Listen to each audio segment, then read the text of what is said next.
Okay, the good news is with fractions, we did some of this stuff without the calculator when we were doing the topic.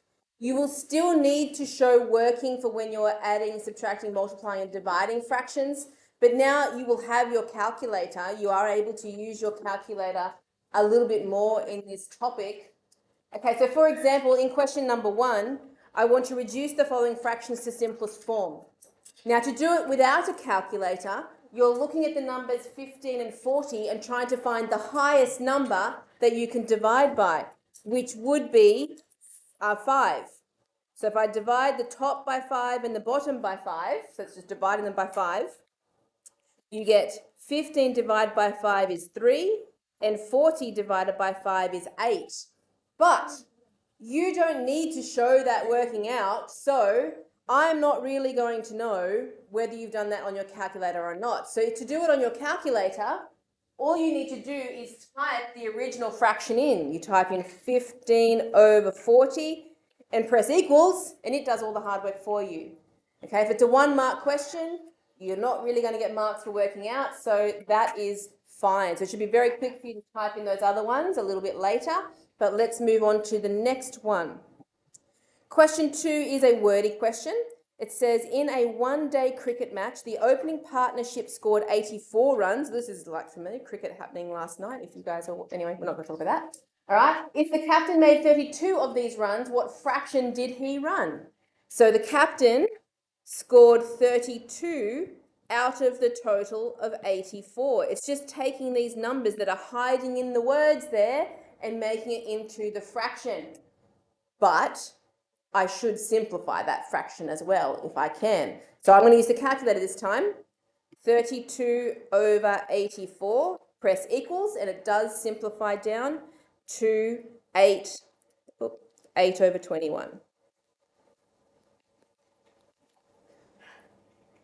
Question 3, it's probably unlikely that this will be on your exam, but if you wanted to draw a diagram of some mixed numerals, you can choose whether you want to do circles or maybe squares would be another option.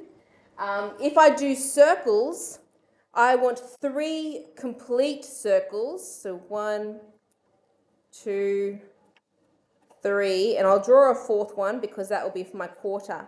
So 3 full ones would be 1, 2, 3. And to show a quarter, I cut that nice and evenly into 4 pieces, and then I just colour in 1 out of the 4. Okay, so that's how you would show 3 1/4. You could do that, as I said, you could do that with squares as well. So if you did little squares and you just chopped that up into quarters, I don't mind which shape you use. Okay, so that's question 3, just drawing those diagrams. Question 4, change these mixed numerals into improper fractions and make sure that they are expressed in simplest form. Again, we can do this with the calculator or without. To do it without the calculator, whatever number is on the bottom of your fraction stays on the bottom of your fraction. So that 4, it's going to stay there. It's the top number that we need to work out. And to find it, you times the 4 with the 2. So you're timesing those 2 numbers together. And then you add on the 3 that is on the top. So you go 2 times 4 is 8, plus 3 more makes 11. That's the without the calculator. With the calculator, to type it in, you have to press Shift SD because you need the 3 boxes. Please don't just use the 2 boxes and then use your back arrow to put it in front. Does anyone know what your calculator does if you do that? It timeses the number in front with your fraction. So it will get it wrong. It will do it wrong if you do that. So you need to have the 3 boxes when you type it in. You do 2 and 3 over 4 and just press equals. That's all I have to do, press equals. And there it is, 11 over 4. Same answer. No. For these ones, they're just... No, so that's what I said. They'd probably be worth a 1 mark. So if you just type them in your calculator, you'd be fine. I mean, I would like you to have a bit of understanding of how fractions work, but yes, you are able to use your calculator for all of those. Okay, so you can finish off question 4. On to question 5. We're going in the opposite direction. you've got the improper fraction and we want the mixed numeral. So let's do it without the calculator first. The 5 on the bottom, as always, is going to stay on the bottom. But you want to find out how many 5s are in the 7, so you're dividing. 7 divided by 5 goes once, and there's a remainder of 2. The remainder goes on the top. That's without a calculator. With a calculator, you use your normal 2 boxes, because there's just 2 numbers here. You type 7 over 5. When you press equals, it tells you the same thing. To make, not SD, not quite, to make your calculator do a mixed numeral, you have to press Shift and then the SD, and then it will change it into a mixed numeral for you. Okay? So the calculator makes it easier, but you do need to know all the buttons. Luke? Are we allowed? Yes. The only thing it means by simplifying would be question D, for example, where you could divide top and bottom by 2, so the denominator would become smaller. That would be the only what it means by simplest form. Oh, and B you could simplify as well. Okay, question 6. The 6 is the easier ones. We are now moving into the second topic that we did on fractions, where we were adding and subtracting, multiplying and dividing. These ones are the easier ones because the denominators are already the same. If you are adding and subtracting, they have to be the same before you can put them together.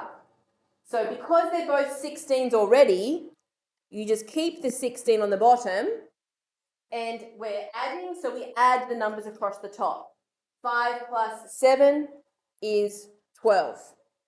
Okay? Look out for simplifying because that will simplify. If I type it in, I'll type it in, 12 over 16, I get 3 over 4. So what that is doing is dividing the top and the bottom by 4. Okay, so that one you wouldn't really get a lot of marks for working out because you can just go straight across and do it. But question 7, these ones down here, you will have to show working out to get full marks. If you don't, you're going to get maybe half a mark just for showing the answer, because it's going to be assumed that you typed it into a calculator. And we really need you to be able to do these with numbers so that we can do them with algebra next year in year 8. Okay, so we need you to have those skills. So if the denominators are different, our method was to times the 2 bottom numbers together. So 9 times 4 is 36. Okay, then you are going to multiply diagonally. We start with the top left and go diagonally down. So go 1 times 4 is 4, and I'm adding these fractions, so plus sign. And then I do the other diagonal. 1 times 9 is 9. Okay, so when I'm marking this, there's 1.5 of your marks already, because I'll be going half a mark for that, half a mark for that, and half a mark for that, those 3 numbers. And the final mark is for then adding your top together. So you go 4 plus 9 is 13 over the 36. Check for simplifying. You can do that on your calculator. So 13 over 36. No, not going to happen. So that's it. We're done. Okay. So all of question 7 there, you're doing that process. Multiply the bottoms together. Multiply diagonally. The only difference for C here is a subtraction. Okay, so that just means you'll be minusing the numbers on the top. That's the only little difference for that one. But then we have, I think down here, yes, some harder ones. Okay. The only reason this is harder is because they are mixed numerals. I'm still going to do the process, but I have to change them into improper fractions first before I can do that. So either on your calculator or in your head, I don't mind which way you do that part. So for the first one, 3 on the bottom stays on the bottom. 3 times the 3 at the front is 9, plus the 2 is 11. So there's my first fraction as an improper. Now I do my second one. The 3 on the bottom stays on the bottom. 3 times 4 is 12, plus the 1 is 13. Actually, this one was a nice one because my denominators are already the same. Ooh. Okay, the 3's are already the same, so I don't even need to do my timesing diagonally thing. Because they're already the same, I just add across the top. 11 plus 13 is 24. over 3. Does 24 over 3 simplify? Yeah, it does. It goes exactly 8 times, so that's equal to 8. Okay, do I need to do another one of those since that one had the same denominator already? Should I do D? Should I do the harder one down the bottom? Or 2? What about C? Let's do C. Oh, okay, I'll do C because C is a -1 then. There you go. I'll do C. Okay, if I do C, because it's a whole number, that first fraction, I put it over 1. You need to have a top and a bottom to do these processes, so we need to put a 1 on the bottom there. The second fraction is already in the right form, so I can leave it like that. Now I do my method. I am going to multiply the two bottom numbers together. 1 times 5 is 5. Then I'm going to multiply diagonally. 2 times 5 is 10. And then the other diagonal, 4 times 1 is 4, but it's a minus sign in between. It's 10 minus 4. And that's why it's important that you start with the top side on the left, because when you're subtracting, it is important which one is first. 10 take away 4 is 6, so the answer would be 6 over 5, which I'll give you full marks for that. But if you wrote it down as 1 1/5, that would also be correct if you changed it into a mixed numeral. Okay, let's keep going. Question 9, we are moving into multiplication, and then division is obviously going to come after that. Do not mix up the adding and subtracting process with the multiply and divide process. Adding and subtracting, you must have common denominators before you can put things together. Multiplying and dividing, for multiplying, you don't have to do that. All you have to do is look for things that you can cancel, and it's anywhere on the top with anywhere on the bottom. So if I look at this first one, the 3 and it usually goes diagonally, not always, but if I look diagonally, the 3 and the 7, no, there's nothing I can cancel there. And the 2 and the 5, there's nothing I can cancel there. Okay, so this one, that's why I'm doing 2 of these, because the first one I can't cancel anything. If you can't cancel anything, all you have to do is multiply across the top. So 3 times 2 is 6. And then multiply across the bottom. 5 times 7 is 35. So you go 6 over 35, just to make sure you haven't missed any simplifying. No, I didn't, because I got the same answer on my calculator. Okay? All right, that's the easier type. Let's make it a little bit harder. Oh, you have to change them into improper first, and then do the. Do you want me to do D instead of C? All right, I'll do C and D instead of D. Let me change that one. I'll do this one instead. Brianna doesn't like that one. Okay. So this one, I can't do it with the mixed numerals, so change them. The 7 on the bottom will stay on the bottom. 7 times 2 is 14, plus 3 is 17. Doing the same thing for the next one. The 34 on the bottom stays on the bottom. 34 times 1 is 34, plus 6 is 40. Now, is there any cancelling that I can do? Check the diagonals. Is there? Yes, where? Yes, they both divide by 17. It's not normally a number we look for, but you can divide the 17 and the 34 by 17. So 17 divided by 17 goes once. 34 divided by 17 goes twice. Is there anywhere else that I can cancel? There is. Where? The 40 and the 2. So remember I said it's usually diagonally, but it's anywhere top with anywhere bottom. So the 40 and the 2 can divide by 2. I'm going to change colours here again. If I divide by 2, I get 20 on the top. And 2 divided by 2 is 1. Be very neat with your cancelling out, because if you have a lot of things going on, it can be very confusing what is left. Okay.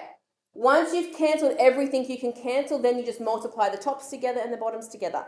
1 times 20 is 20. And 7 times 1 is 7.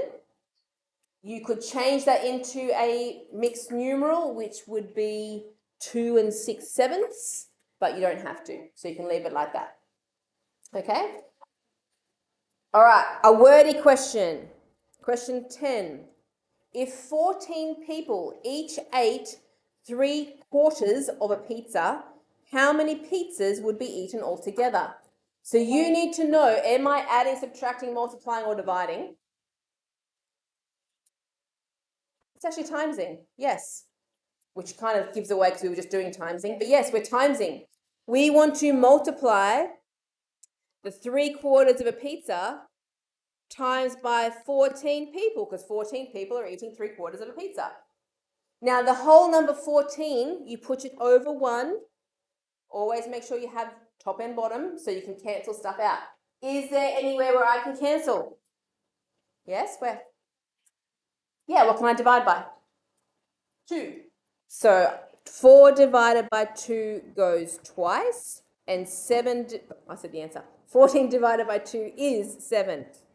Anywhere else I can cancel? No, I can't. All right, so let's times what's left. Across the top, 3 times 7 is 21, and 2 times 1 is just 2. Now, 21 over 2 doesn't really make a lot of sense when you're talking about a number of pizzas. If I do change that into a mixed numeral just so it makes sense, how many 2's are in 21? 10. What's my remainder? So it's 10.5 pizzas that you would need to feed those 14 people. Just makes more sense that way for that question, but I'd probably still give you the mark if you left it as a...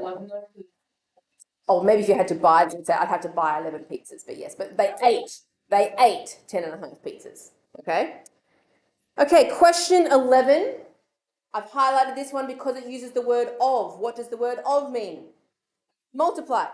Yeah, so this is just another multiplication problem. It's 3 over 4 multiplied by 100, and because 100's a whole number, I put it over 1. Can I cancel anything? Yes, what? Yeah, I can divide by 4. Good. 4 divided by 4 is 1. 100 divided by 4 is 25. Timesing what is left. 3 times 25 is 75. And 1 times 1 is 1 on the bottom. So if you put it over 1, that is still correct, but it is more simplified just to write that as 75.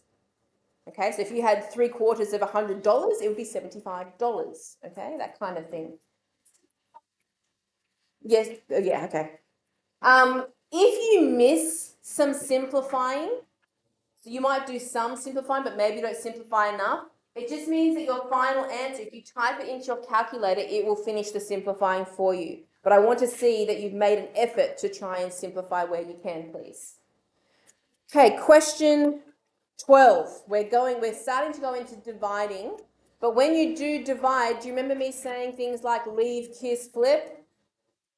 When you see a divide sign, you have to flip the last fraction upside down and it becomes a multiplication problem. And that process of flipping has a technical name, which is called finding the reciprocal. Okay, so question 12 says find the reciprocal, which just means to turn the fraction upside down, which is what we need to do when we divide. So for question A, I'm literally just going to make that 7 over 3, just turn it upside down. Question C, a harder one, you have to turn that into an improper fraction first, which would be 3 times 2 is 7 over 2. And then the reciprocal would be 2 over 7. If you're going to put something between them, maybe put like an arrow, because they're not equal to each other, but you're saying that this fraction goes to that one when I find the reciprocal, but they're not equal to each other. Okay, here is the dividing.